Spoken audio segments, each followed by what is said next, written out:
Finally, Jules. Where's Dele Alli going?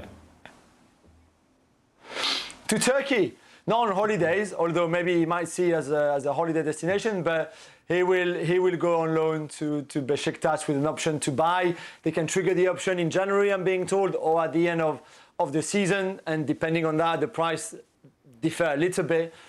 And they believe they can relaunch his career. We talked earlier about some players who need to leave to play. I mean, he needs to leave because it's just not working out for him at Everton or in England.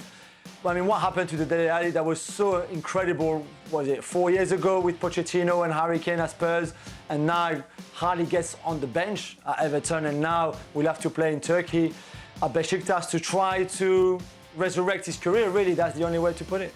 It's incredible. You look at that 2016 season, 2017 as well. And this wasn't just media hype, Robbo. I mean, the good news is... Yes, go on. The good news is, Daniel, yes, for him, that if he goes to Turkey and doesn't do very well, nobody will get on his back. Right. Because the fans there, they don't care, do they? No, they're very, very placid. They don't give you a hard time if they think you're a waste of time. Robert, this wasn't just hype over an exciting young Englishman. He was a really good player. What happened?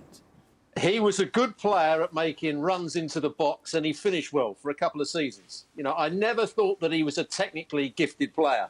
You know, if he received the ball in tight areas in midfield, he couldn't wriggle out of situations. He was a good footballer and a player that made the right runs at the right time as a midfield player to get into the box, and he was fairly good in the air, and he finished some goals brilliantly. But technically, I don't think he was an outstanding player. And I think he's lost that little bit of fitness, he's lost confidence, and now doesn't make those forward runs with the same sort of energy and verve. And that's why he's not a great player anymore, or not a very good player anymore. And I think he'll struggle whatever league he plays in.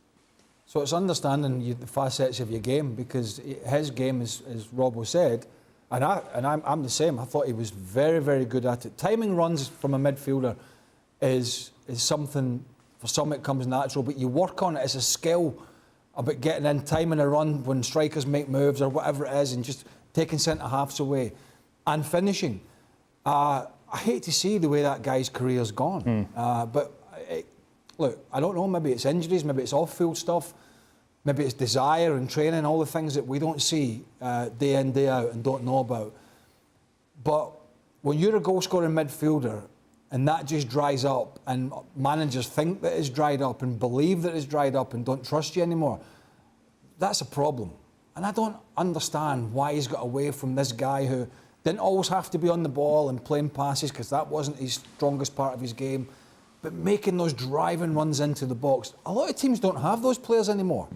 And they're worth their weight in gold if you can deliver a threat from the middle of the park for all this fancy dance stuff that teams try and play, getting in on the end of it and scoring your quota of goals. It's a shame. And maybe the player himself has got an answer to why he's now on his way to Turkey and nobody in the Premier League thinks that he's worth giving a shot at. I don't know. I can only presume it's the player's inner desire to not be able to not do what he once did. And a real lack of confidence. When you've been a young player and you've been praised and praised and praised, and you don't get criticised until you're about 23, 24, and I know it absolutely fully well, then you get suddenly knocked, somebody criticises you, you're not sure how to handle it, and suddenly you think your whole career is going away from you. And I think that could well be the case with Dele Alli. Thanks so much for watching ESPN on YouTube, and for more sports highlights and analysis, be sure to download the ESPN app, and for premium content and live streaming, subscribe to ESPN Plus.